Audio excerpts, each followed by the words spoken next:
ज्यांचा आत्मा, इंद्रिय आणि मन हे प्रसन्न अवस्थेमध्ये आहे, तर त्यांनाच आयुर्वेदामध्ये निरोगी पुरुष किंवा निरोगी असं कन्सिडर केलेलं, त्याला स्वास्थ्य पुरुष असंही त्या ठिकाणी म्हटलेलं आहे. आयुर्वेदाचे जे सिद्धांत आहेत हे 5000 वर्षांपूर्वीही तेच होते आणि आताही तेच आहे. आपल्याकडे काय होतं की आपण जातो आणि कुठल्या तरी मेडिकलमधून एखादं तेल विकत आणतो, गुडघ्याला लावतो, आयुर्वेदिक ट्रीटमेंट घेतली फरकच नाही.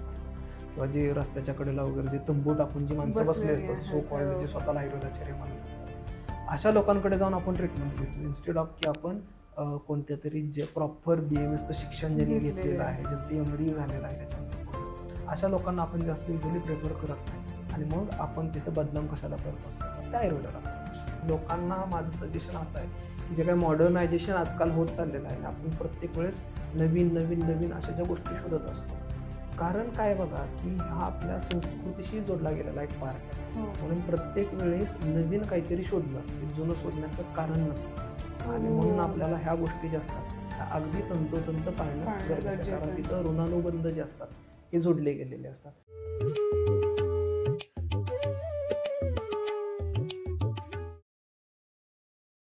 नमस्कार, मी शुभाली जोशी.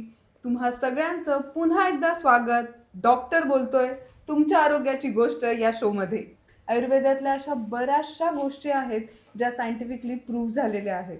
पूर्वापार ज्या चालत आलेल्या गोष्टी आहेत त्या आपण आता कुठेतरी मागे सोडत चाललो आहेत आणि आधुनिक काळातील जे बाहेरून ज्या गोष्टी आलेल्या आहेत त्या आपण पकडून धरतो आहेत, पण बाहेरचेच लोक या आयुर्वेदाला आज खूप महत्त्व देताना पाहत आहेत. तर आयुर्वेद या विषयावर चर्चा करण्यासाठी आज आपल्याला लाभलेले आहेत डॉक्टर हर्षवर्धन वागस सर. ते याआधी 2दा या शो मध्ये येऊन गेलेले आहेत. त्यांचं ज्ञान इतकं प्रचंड आहे आयुर्वेदात, म्हणूनच आज आपण पुन्हा एकदा त्यांना इन्व्हाइट केलं आहे. खूप खूप स्वागत सर. सर, तुम्ही आम्हाला खूप इत्तमभूत माहिती देता प्रत्येक आजारांबद्दल. तर आज आपण चर्चा करणार आहोत आयुर्वेद, जो पूर्वापार चालत आलेला आहे आणि आपला तो मला वाटतं एक मानाचा बिंदू आहे. आपण म्हणतो भारताचं ते एक अभिमानाचं आहे. खूप लोक आज फॉलो करतात. तर आयुर्वेदानुसार आरोग्याची व्याख्या काय? तुमच्या दृष्टीने आयुर्वेद म्हणजे नक्की काय? आयुर्वेदाच्या शब्दामध्येच मी आधीच्याही आपल्या शोमध्ये मी तुम्हाला सांगितलं होतं, आयुर्वेद ह्या शब्दामध्येच त्याचा अर्थ जो आहे तो दडलेला आहे. आयुर म्हणजे जीवन किंवा आरोग्य आणि शास्त्र म्हणजे सायन्स. तर जीवन जगण्याचं जे शास्त्र आहे किंवा जीवन जगण्याचं जे सायन्स आहे त्याला आयुर्वेद असं कन्सिडर केलेलं आहे किंवा असं म्हटलं गेलेलं आहे. आता याच्यामध्ये तुम्ही जो प्रश्न विचारला की आयुर्वेदाच्या नुसार निरोगी आरोग्याची किंवा आरोग्याची व्याख्या काय, तर समदोषा समधातू समग्निश्च मलक्रिया प्रसन्न आत्मा इंद्रिय मन स्वस्ती इत्यादी विधी आहे. म्हणजेच काय की ज्या लोकांमध्ये तिन्ही दोष म्हणजे वात, पित्त, कफ हे समप्रमाणामध्ये आहेत, सप्तधातू म्हणजे रस, रक्त, मांस, मेद, अस्थि, मज्जा आणि शुक्र आयुर्वेदाचे धातू सांगितलेले. धातू म्हणजे इथं मेटल हा शब्द एक्सपेक्टेड नाही आहे. धातू म्हणजे इथं या ठिकाणी शरीरातले जे ऑर्गन्स आहेत किंवा जे पार्ट आहेत त्याला धातू असं कन्सिडर केलेलं आहे. हा टर्मिनॉलॉजी आहे आयुर्वेदाची. त्याच्यानंतर ज्यांचं अग्नी व्यवस्थित आहे म्हणजे ज्यांना भूक व्यवस्थित लागते, मल प्रवर्तन शरीराच्या बाहेर व्यवस्थित होतं आणि एवढ्या सगळ्या प्रक्रिया शरीरामध्ये घडत असताना ज्यांचा आत्मा, इंद्रिय आणि मन हे प्रसन्न अवस्थेमध्ये आहे, तर त्यांनाच आयुर्वेदामध्ये निरोगी पुरुष किंवा निरोगी असं कन्सिडर केलेलं, ज्याला स्वास्थ्य पुरुष असंही त्या ठिकाणी म्हटलेलं आहे.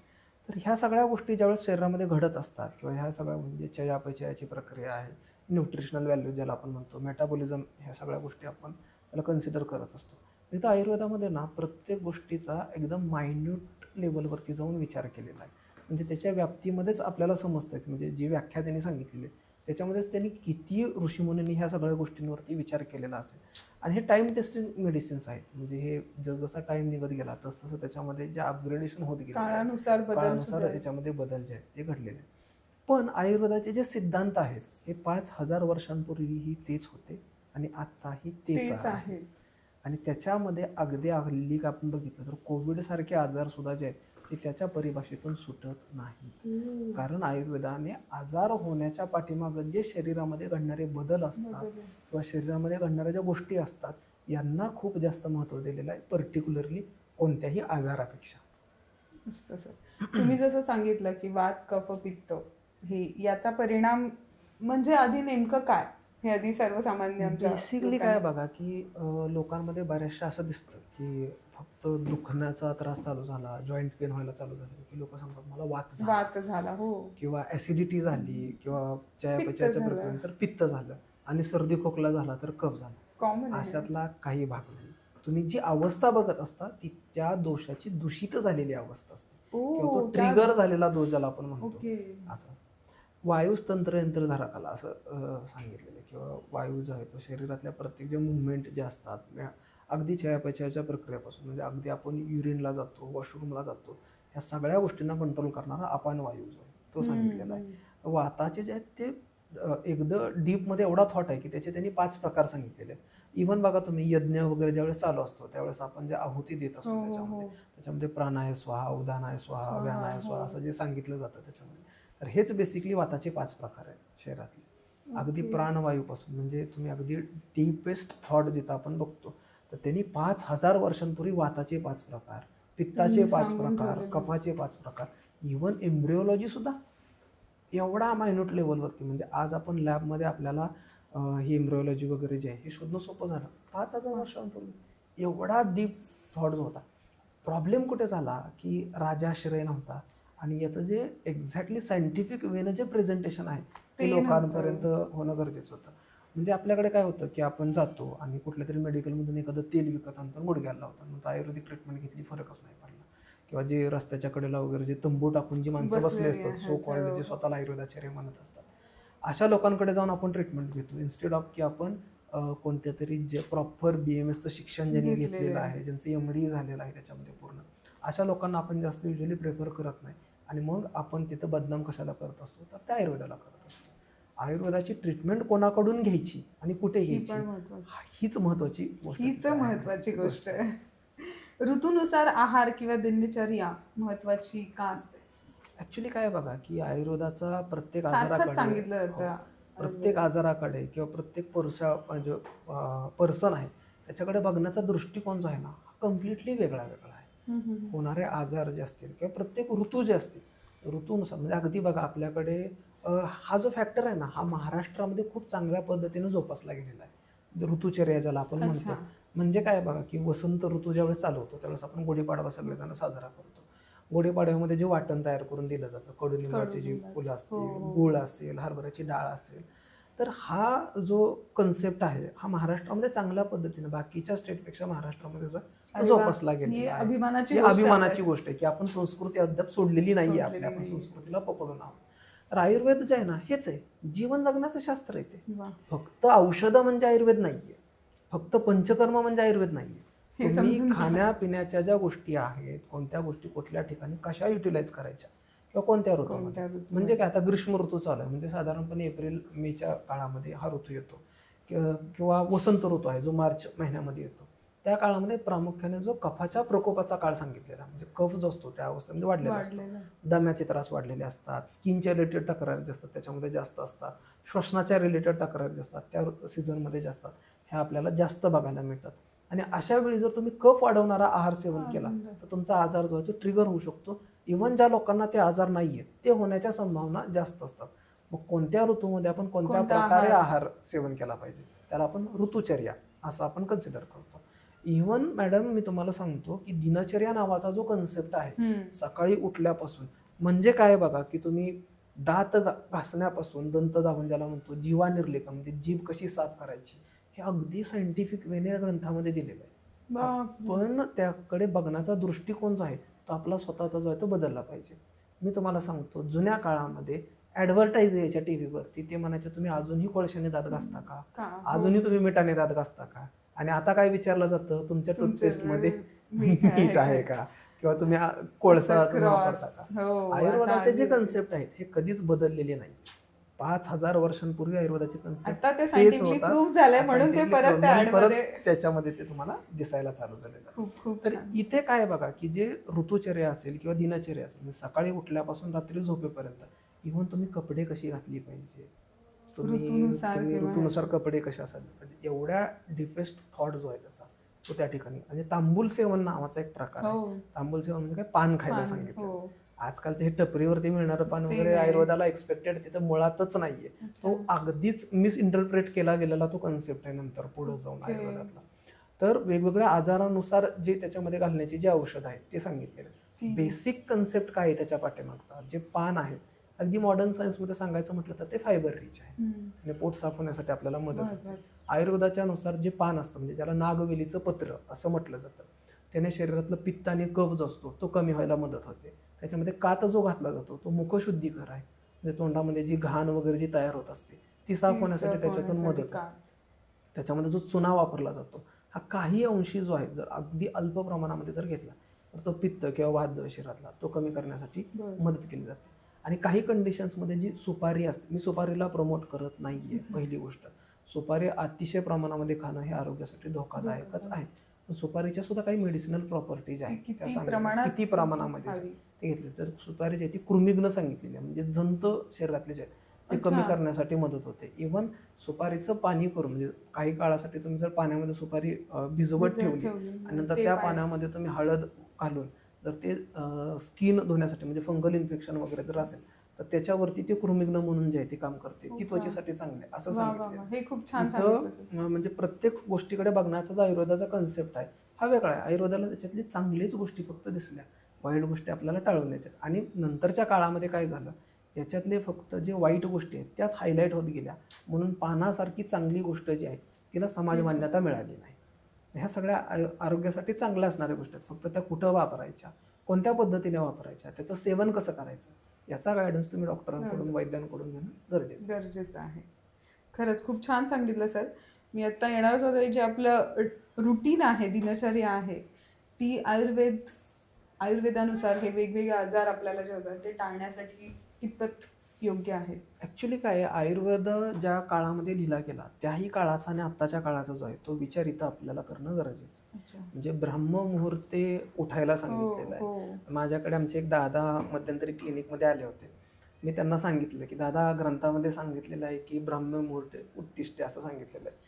ते म्हणले डॉक्टर इथं ब्रह्ममुहूर्ते झोपिष्टे होते म्हणजे आम्हाला झोपायला ब्रह्ममुहूर्त होतोय म्हणे आणि काय तुम्ही उठायला सांगताय म्हणे. मुंबईच्या बाबतीत तर मुंबई अगदी ग्रामीण भागामध्ये सुद्धा ह्या गोष्टी ज्या आहेत त्या आपल्याला बघायला मिळतात सगळीकडेच. म्हणजे जे काही दिवस कमी पडत आहेत, रात्र थोड्याने सोंगे फार झालेली आहेत, तर ह्या सगळ्या गोष्टी ज्या आहेत त्या आपल्याला बघायला मिळतात. बेसिकली बायोलॉजिकल क्लॉक आणि आपलं घड्याळाचं याचा तारतम्य जे आहे ते आपल्याला साधणं गरजेचं आहे.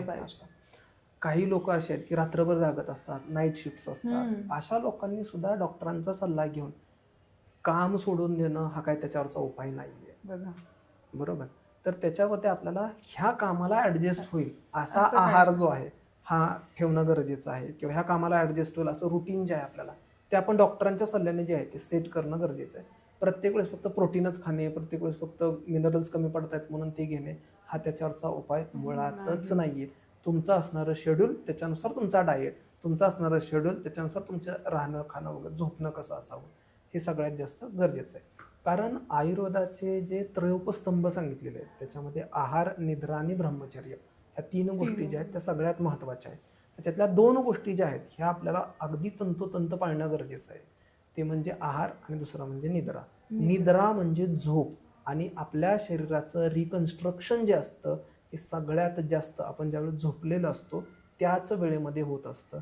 जर तुमच्या शरीराला अपुरी झोप मिळत असेल तर तुम्ही तरुण वयामध्येच म्हातारे जे आहेत ते व्हायला चालू होता, कारण रिकन्स्ट्रक्शन जे आहे शरीराचं ते जास्त प्रमाणामध्ये होत नाही. आणि अशा वेळेस जर तुमच्या शरीराची झोप व्यवस्थित होत नसेल आणि तुम्ही आहार जर चुकीच्या पद्धतीने सेवन करत राहिलात तर मग ते अजूनच शरीराला डिजनरेशनकडे जे आहे ते घेऊन जातं. म्हणून तुमचा आहार आणि विहार आणि तुमची जी निद्रा आहे हे प्रॉपर प्रमाणामध्ये असणं शरीरासाठी अत्यंत गरजेचं आहे. खूप साध्या सोप्या गोष्टी आयुर्वेदात सांगितल्या आहेत, आपण त्याला खूपच याच्यामध्ये मी एक ॲड ऑन गोष्ट अशी करतो बघा की अगदी अर्ली डिजनरेशन जे आहे ते आपल्याला बघायला मिळतं. जुन्या काळामध्ये पाळी जाण्याचं वय जे होतं ते युजली 50 पर्यंत होतं. हल्ली ते 35 ते 40च्या महिलांमध्ये सुद्धा ते दिसायला चालू झालेलं आहे. किंवा पाळी येण्याचं वय जे होतं ते 15-16 वर्षाचं जुन्या काळात होतं, आता ते 10-11 वर्षाच्या मुलींमध्ये सुद्धा जे ते दिसायला चालू झालेलं आहे. याचं कारण काय तर अर्ली डिजनरेशन जे आहे आपल्या शरीराचं हे जास्त प्रमाणामध्ये दिसायला चालू होते. न्यूट्रिशनल व्हॅल्यूज जे आहेत त्या आहारातल्याच मुळात कमी झालेल्या आहेत. तुम्ही कितीही चांगलं अन्न खाण्याचा प्रयत्न केला म्हणजे अगदी मी बऱ्याचशा लोकांना तूप खाण्याचा सल्ला देतो की तूप जे आहे तुमच्या जेवणामध्ये असावं. दिनचर्या ऋतुचर्या दोन्हीमध्ये जे तूप जे आहे ते सांगितलेलं आहे. तर बेसिकली काही लोकांना तूप खाण्याचा जो कन्सेप्ट आहे ना तोच मुळात समजून घेतलेला नाही. तूप जो आहे ना हा पिण्याचा विषय सांगितलेला आहे. तूप जो आहे हा खाण्याचा विषय सांगितलेला नाही.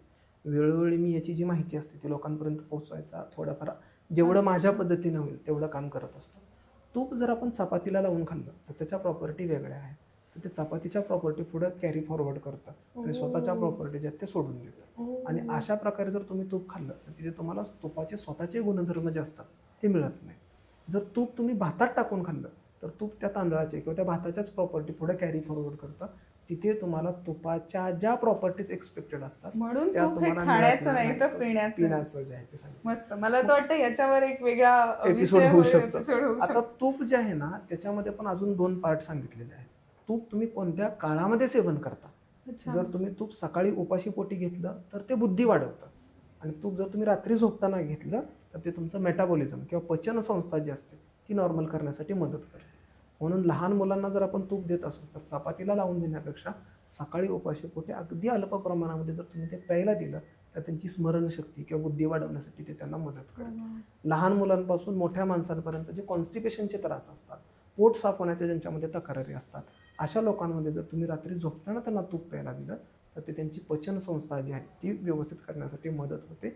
स्पेसिफिकली ज्या लोकांमध्ये संडासला खडे होतात आणि पुढे जाऊन मग मूळव्याधीचे वगैरे त्रास जे उत्पन्न होतात अशा लोकांना संडासला खडे होऊच नाही म्हणून जर त्यांनी रात्री झोपताना दुधामध्ये किंवा पाण्यामध्ये साखर न टाकता जर तूप घेतलं तर तुम्हाला त्याचा फायदा जो आहे तो बघायला मिळतो. खूप छान सर. खूप करेक्ट माहिती तुम्ही आम्हाला सांगितली तुपाबद्दल. तूप हा आता पिण्याचा विषय आहे हे लक्षात ठेवा. पंचकर्म म्हणजे काय? आजकाल आपण खूप ऐकतो पंचकर्म आणि त्याचा उपयोग कोणत्या परिस्थितीत केला जातो? ऍक्च्युली काय लोकांमध्ये ना याचं खूप क्रेज जी आहे ती वाढत चाललेली खूप आहे. जास्त. आम्ही हॉस्पिटलमध्ये ज्यावेळेस पेशंटमध्ये ट्रीटमेंट करत असतो किंवा क्लिनिकमध्ये ज्यावेळेस पेशंट आम्ही बघत असतो त्यावेळेस लोक आमच्याकडे येतात आणि डायरेक्टली विचारतात डॉक्टर पंचकर्माचं पॅकेज काय. हो. आणि अशा वेळेस मग ते लागतं कुठंतरी मनाला कारण आम्ही शास्त्रासाठी काम करत असतो. शास्त्राचं उपग्रहण जे आहे ते होणं गरजेचं आहे. पंचकर्म हा कधीच पॅकेजचा विषय नाही. पंचकर्म म्हणजे काय तर पंच म्हणजे 5 आणि कर्म म्हणजे प्रोसिजर. मी प्रत्येक वेळेस तुम्हाला हेच सांगितलं. आपल्या दोन्ही पॉडकास्टमध्ये पण आपण याच्याबद्दल आधी बोललेलंच होतं. वमन, विरेचन, बस्ती, नस्य आणि रक्तमोक्षण ह्या 5 कर्मांना एकत्रितपणे पंचकर्म असं म्हटलं गेलेलं आहे. प्रत्येक माणसाची प्रकृती वेगळी आहे. प्रत्येक माणसाच्या शरीरामध्ये दूषित होणारे जे दोष असतात ते वेगळे वेगळे आहेत. आता याचं थोडीशी सांगड घालून मी सांगण्याचा इथं प्रयत्न करतो. पंचकर्म हा एक वेगळाच टॉपिक आहे पण अगदी शॉर्टमध्ये मी सांगण्याचा एक प्रयत्न करतो. वमन नावाची जी ट्रीटमेंट सांगितलेली आहे म्हणजे उलटीद्वारे शरीराची शुद्धी त्याच्यामध्ये केली जाते. तर त्याच्यामध्ये कफ दोष जिथं डॉमिनंट असतो किंवा ज्या लोकांमध्ये प्रकृती ही कफाची असते तर त्यांच्यामध्ये किंवा कफामुळे जे आजार उत्पन्न झालेले असतात त्यांच्यासाठी वमन सांगितलेलं. पित्ताच्या रिलेटेड तक्रारी ज्या ठिकाणी असतात तिथं विरेचन सांगितलं म्हणजे जुलाबाद्वारे शरीराची शुद्धी. आणि जिथं वाताची प्रकृती आहे किंवा वात दोष जो आहे हा जास्त प्रमाणामध्ये सांगितलेला आहे तिथं बस्ती नावाची जी ट्रीटमेंट असते ती तिथं सजेस्ट केलेली आहे. तर आणि जिथं रक्ताचे आजार असतात तिथं सिरावीत किंवा जे जळू आपण बघत असतो लीच थेरपी ज्याला आपण म्हणतो ते रक्त प्रदूषजन्य किंवा रक्ताची दृष्टी झाल्यामुळे उत्पन्न होणाऱ्या आजारामध्ये आणि खांद्यापासून वरती कोणताही आजार असेल म्हणजे डोक्याची, कानाची, घशाची, मेंदूची कोणतेही आजार असतात त्यांच्यामध्ये नस्य नावाची जी ट्रीटमेंट म्हणजे नाकाद्वारे शरीराची शुद्धी जी आहे ती त्याच्यामध्ये सांगितलेली आहे. ह्या 5 कर्मांना एकत्रितपणे पंचकर्म असं म्हटलं जातं. आपल्याकडे मिसकन्सेप्ट असा आहे की 5च्या 5 कर्म प्रत्येक माणसाला करून हो म्हणून तर ते पॅकेज विचारलं काही पार्ट नाहीये.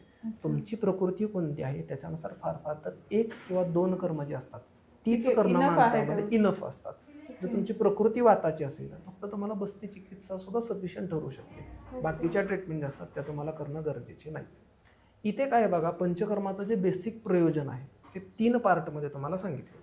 एक म्हणजे व्याधी क्षमत्वासाठी म्हणजे कोणताही आजार शरीरामध्ये उत्पन्न झालेला असेल तर त्याच्यानुसार पंचकर्म जे असतात ते केलं जातं. म्हणजे उदाहरणार्थ थायरॉइड आहे तर वमनची ट्रीटमेंट, PCOD आहे तर विरेचन किंवा बस्ती किंवा वाताचे आजार असतील तर बस्तीची ट्रीटमेंट अशी ट्रीटमेंट जे असतात तर त्याला आजारानुरूप. दुसरा जो आहे तो आजार होऊच नाही जो ऋतुचर्या किंवा दिनचर्यामध्ये जे सांगितलेलं आहे. हा मग अशा ठिकाणी जे आहे ते तुम्ही 5 कर्म जे आहेत ती अल्टरनेट ऋतूमध्ये जी आहेत जर ती तुम्ही करून घेतली तर ते त्याला पण तुमच्या शरीराला ऋतूनुसार लागू करावे पडतात. लागतात. ऋतूनुसार वसंत ऋतू आहे तर वमन किंवा वर्षा ऋतू म्हणजे आता पावसाळ्याचा काळ चालू आहे तर ह्या सीझनमध्ये तुम्ही बस्ती जर शरीरामध्ये करून घेतली तर ते प्रिव्हेंटिव्ह मेजर म्हणून शरीरावरती जे असतात ते काम करतात. इफेक्टिव्ह. आणि तिसरा सगळ्यात महत्त्वाचा पार्ट जो आहे तो म्हणजे रसायन आणि वाजीकरण. रसायन म्हणजे काय तर रिज्युनेशन प्रत्येक पार्टचं बॉडीतलं. तर आणि वाजीकरण म्हणजे काय असतं जे इन्फर्टिलिटीचे वगैरे जे पेशंट असतात किंवा ज्यांच्यामध्ये मुलं होण्यासाठी म्हणून जी लोक प्रयत्न करत असतात त्यांच्यासाठी म्हणून वेगळा एक पार्ट पंचकर्माचा जो आहे तो त्याच्यामध्ये सांगितलं. माहितीच तर नाही. आरोग्याच्या प्रत्येक टप्पे जसे वेगळे आहेत तसेच पंचकर्म चिकित्सेचे प्रोटोकॉल जे आहेत ते प्रत्येकामध्ये वेगळे वेगळे आहेत. तुम्ही कोणत्या पर्पजली पंचकर्म करण्यासाठी येत आहे त्याच्यानुसार पंचकर्माचं जे डिसायडेशन असतं ते वैद्याकडून करून घ्यावं. शरीर शुद्ध होण्याच्या हेतूने जर तुम्ही फक्त पॅकेज पॅकेज पॅकेज म्हणून जर त्याच्या मागं धावत असाल तर मुळातच तुम्हाला जे एक्सपेक्टेड आउटकम असतात ते मिळत मिळणार नाही नाहीये. आणि मग तुम्हाला असं वाटतं की पैसे वायाला गेले. अशा गोष्टी टाळण्यासाठी आणि शास्त्रशुद्ध पद्धतीने ट्रीटमेंट जे आहे ती होणं तिथं गरजेचं असतं. याच्यामध्ये काही मॉडर्न इंटरव्हेन्शन्स पण असतात ज्याची आपण मदत जी असते ती घेत असतो. आणि कसं आहे की आजकालचा जो ट्रेंड बदलत चाललेला आहे मग त्याच्यामध्ये काय आहे की आधुनिकतेची सुद्धा कास जी आहे ती याच्यामध्ये आम्हाला धरणं गरजेचं आहे. गरजेचं असतं. पण आधुनिकतेची कास धरत असताना आपल्याला कुठंही जुने जे मूलभूत शास्त्राचे जे सिद्धांत आहेत याला तडा जो आहे तो जाऊ देणं गरजेचं नाही. आणि लोकांना माझं सजेशन असं आहे की जे काही मॉडर्नायझेशन आजकाल होत चाललेलं आहे आणि आपण प्रत्येक वेळेस नवीन नवीन नवीन अशा ज्या गोष्टी शोधत असतो कारण काय बघा की हा आपल्या संस्कृतीशी जोडला गेलेला एक पार्ट आहे. हो. म्हणून प्रत्येक वेळेस नवीन काहीतरी शोधणं हे जुनं सोडण्याचं कारण नसतं. आणि म्हणून आपल्याला ह्या गोष्टी ज्या असतात ह्या अगदी तंतोतंत पाळणं गरजेचं आहे. कारण तिथं ऋणानुबंध जे असतात हे जोडले गेलेले असतात. हे आपल्या जीन्समधून आपल्या ज्या संस्कृती पारंपार जपत आलेलो आहोत आपण त्याच्यानुसार ते म्हणजे तिळगुळ जो आहे हा आपल्या संस्कृतीचा आरोग्याचा एक भाग आहे. आणि म्हणून मकर संक्रांतीच्या वेळेस शरीरातील उष्णता जी वाढणार आहे किंवा पुढे जाऊन त्याचा जो त्रास होणार आहे तो टाळण्यासाठी इव्हन महिलांमध्ये अनियमित पाळी ज्यांच्यामध्ये येत असते किंवा पाळी डिलेड मेन्सेस होत असतात त्याच्यामध्ये आम्ही सजेस्ट करतो की तुम्ही तिळगुळ खा किंवा तिळाचा काढा करून त्याच्यामध्ये गुळ घालून घ्या. तर ह्याचा विचार जनमानसांमध्ये जो आहे तो रुजवण्याचं काम जे ऑलरेडी ऋषीमुनींनी केलेलं आहे. आपल्याला वेगळे आणि एक्स्ट्रा एफर्ट्स घ्यायचे नाहीये. जशी संस्कृती आपली सांगत आली त्याच पद्धतीनं जे ते फॉलो करणं आपल्याला गरजेचं आहे. फक्त वैद्यांचा अभ्यास आहे डिटेलमध्ये त्यामुळे त्यांचा सल्ला घेणं खूप गरजेचं आहे. खूप खूप छान माहिती आम्हाला आज कळाली आयुर्वेदाबद्दल सर. आता आपण मिथ बघूयात लोकांबद्दल काय आहेत वेगवेगळे. आयुर्वेद म्हणजे केवळ हळद तूप घरगुती उपाय. ॲक्च्युली काय मॅडम बघा की मी तुम्हाला सांगतो हे बऱ्याचशा लोकांमध्ये 90% लोकांमध्ये म्हणजे इवन मी स्वतःचा एक एक्सपिरियन्स असा सांगतो की ज्या वेळेस मी घरी सांगितलं की मी आयुर्वेदिक प्रॅक्टिस करणार त्यावेळेस घरच्यांच्या समोर असंच चित्र निर्माण झालं की काय बाबा झाडपाल्याची प्रॅक्टिस करणार काय करणार. अशातला भाग अजिबात नाहीये. लक्षात घ्या आपण जसं मी तुम्हाला मगाशी सांगितलं की आपण ॲक्च्युअलमध्ये वैद्य जे आहेत म्हणजे डॉक्टर प्रॅक्टिस करणारे आहेत त्यांच्याकडे आयुर्वेदिक ट्रीटमेंट घेण्यासाठी कितपत गेलो. तिथे गेल्यानंतर तुम्हाला आयुर्वेदाची व्याप्ती समजते की आयुर्वेद किती मोठा आहे. आपण त्याच्यातला 0.1% सुद्धा आपल्याला त्याचं नॉलेज नाही. एवढा मोठा आयुर्वेद आहे. आणि मग हळद तूप वगैरे हा एक छोटासा पार्ट आहे त्याच्यातला. ह्या औषधी वनस्पती फक्त एवढंच नाहीये तूप आणि हळद. लोक काय टीव्हीवरती बघतात आणि मग मी कोरफडीचा रस जो आहे तो रोज घेतो मी आवळ्याचा रस रोज घेतो. अजिबात नाही. तुमची प्रकृती कोणती आहे त्याच्यानुसार तुम्ही ज्या गोष्टी आहेत त्या फॉलो करणं गरजेचं आहे. तो एक वन पार्ट आहे त्याच्यातला अगदी छोटासा आणि आयुर्वेद खूप खूप खूप मोठा आहे. त्यामुळे हे डोक्यात काढून टाका. आयुर्वेद म्हणजे फक्त जुनी परंपरा त्याला काही आधुनिकतेचं काहीच नाहीये असं ऍक्च्युअली अशी गोष्ट नाहीच आहे मुळामध्ये. जुनी परंपरा म्हणजे जसं मी आता तुम्हाला सांगितलं काही गोष्टी असतात म्हणजे आजी आजोबा म्हातारे झाले म्हणून वाईट झाले का. आजीचा बटवा आहे तसंच आयुर्वेदाचं आहे. आणि कसं असतं माहिती आहे का की आपण जसजसं टाइम ड्युरेशन निघत जातो तसतसं वैद्यामध्ये म्हणा किंवा शास्त्रामध्ये ती प्रगल्भता जी असते ती आलेली असते. कितीतरी ट्रान्झॅक्शन फेजमधून आयुर्वेद जो आहे तो गेला आणि त्याच्यानंतर त्याचे जे सेट्स आहेत किंवा त्याचे जे गोल्स आहेत ते सेट झालेले आहेत तिथं किंवा त्याचे सिद्धांत ज्याला आपण म्हणतो हे फिक्स आहेत. ते कधीच बदलणार नाहीत. मी सांगितलं म्हणून किंवा दुसऱ्या कोणत्या वैद्याने सांगितलं म्हणून त्याच्यात कोणताही बदल आतापर्यंत घडलेला नाहीये. 5,000 वर्षांपूर्वी लोकांना तपासण्याची पद्धती जी होती ती वात पित्त आणि कफाच्याच बेसवरती होती. आणि आजही त्याची आयुर्वेद जो आहे हा शाश्वत आहे म्हणून तो टिकलेला आहे. इतक्या खरंच आहे. मस्त सर, खूप छान आहे. आयुर्वेदात सर्जरीच नाही, फक्त झाड पाल्याची औषधं द्यायची, तेल द्यायचे, एवढंच. सर्जरी नाहीच. गुगलवरती जा. सगळ्या प्रेक्षकांना मी सांगतो, तुम्ही आत्ता जर हा पॉडकास्ट पाहत असाल तर, किंवा ह्याचं आपला शो पाहत असाल तर त्याच्यामध्ये तुम्ही सगळ्यात पहिलं गुगलवरती सर्च करा फादर ऑफ सर्जरी म्हणून. याच्यामध्ये फादर ऑफ सर्जरी म्हणून याच्यातच तुम्हाला ह्या प्रश्नाचं उत्तर मिळून जाईल. फादर ऑफ सर्जरी म्हणजे जे आहेत ते सुश्रुत आचार्य जे आहेत ते सांगितलेले आहेत. आयुर्वेदामध्ये स्पेशलायझेशन हा जो पार्ट ज्याला आपण म्हणतो हा आत्ता आला. म्हणजे हे जे बाकीचे जे युनिट्स वेगवेगळे सांगितले जातात, हा पार्ट मॉडर्न सायन्समध्ये आत्ता आलाय. आयुर्वेदामध्ये स्पेशलायझेशन 5000 वर्षांपासून आहे. सुश्रुत जे होते ते मेडिसिनचे एक्सपर्ट मानले जातात. सॉरी, चरक जे होते ते मेडिसिनचे एक्सपर्ट मानले जातात. सुश्रुतांना फादर ऑफ सर्जरी जे आहे ते म्हटलं जातं. आणि आयुर्वेदाचे 8 अंग म्हणजे आयुर्वेदाच्या 8 स्पेशलाइज ब्रांचेस जे आहेत त्या 5000 वर्षांपूर्वीच सेट झालेल्या होत्या. आयुर्वेदामध्ये आधुनिकता नाहीये किंवा आयुर्वेद सर्जरीच्या विरोधात आहे अशातला मुळात भाग नाहीये. आपल्या अध्यात्मापासून सर्जरी जी आहे ही आपल्या संस्कृतीशी जोडली गेलेली आहे. अगदी सोप्या भाषेमध्ये जर उदाहरण सांगायचं म्हटलं तर ज्या वेळेस शंकर आणि गणपतीमध्ये ज्यावेळेस ज्या काही कारणामुळे तिथं क्लेश उत्पन्न झाला किंवा भांडणं उत्पन्न झाली त्यावेळेस शंकरांनी गणपतीचं जे आहे तो शिरच्छेद केला किंवा मस्तक कापलं असं म्हटलं जातं. त्याच्यानंतर ते जोडलं गेलं. तर ती एक प्रकारची सर्जरीच होती असं आपण त्याला कन्सिडर करू शकतो. किंवा अश्वनी कुमार जे होते ते देवांचे वैद्य जे आहेत ते सांगितलेले आहेत. त्यांनी त्या काळामध्ये वेगवेगळ्या सर्जरी जे आहेत त्या परफॉर्म केलेल्या आहेत. अशा आपल्याकडे बऱ्याचशा आध्यात्मिक ग्रंथांमध्ये जे आहेत ते सांगितलेलं आहे. आपल्याकडे काय होतं, टॉल क्लेम जो प्रकार आहे तो वैद्य कधीच करत नाही. लक्षात घ्या, हे जे लोक असतात की म्हणजे तुम्ही जर रिक्षावरती वगैरे ॲडव्हर्टाईज बघत असाल की 10 दिवसामध्ये आयुर्वेदिक औषधांनी फरक नाही पडला तर पैसा परत वगैरे वगैरे असं, आणि लोक ह्या टॉल क्लेमला बळी पडतात आणि बदनाम आयुर्वेद शास्त्र होतं.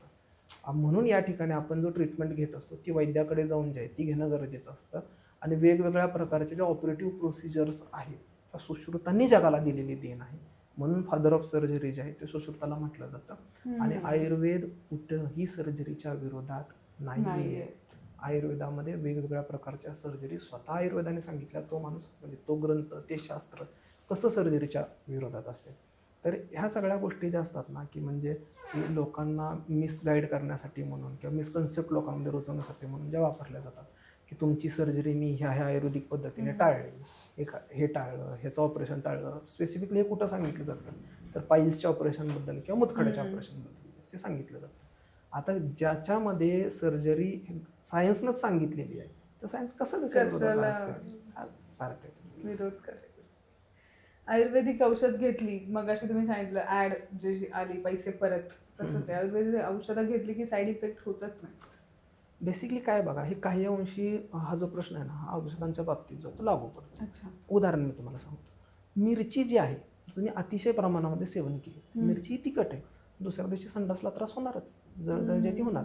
तो मिरचीचा साईड इफेक्ट नाही आहे, तो मिरचीचा इफेक्ट आहे. एरंडेल तेल जर तुम्ही जास्त प्रमाणामध्ये पिलं तर जुलाब तुम्हाला लागणारच आहे. त्याचा साईड इफेक्ट नाही आहे. जुलाब लागणं हा साईड इफेक्ट नाही, तो त्याचा इफेक्टच आहे. आपण जर चुकीच्या पद्धतीने औषधं वापरली तर त्याचा शरीराला त्रास होऊ शकतो, साईड इफेक्ट नाही. आयुर्वेदिक औषधं जे असतात ना त्यांना साईड इफेक्ट नाही, फक्त त्याचा वापरण्याची पद्धत जर चुकली तर त्याचे साईड इफेक्ट. साईड इफेक्ट म्हणजे काय हाच मी मुळात लोकांना आणि प्रेक्षकांना इथं सांगू इच्छितो.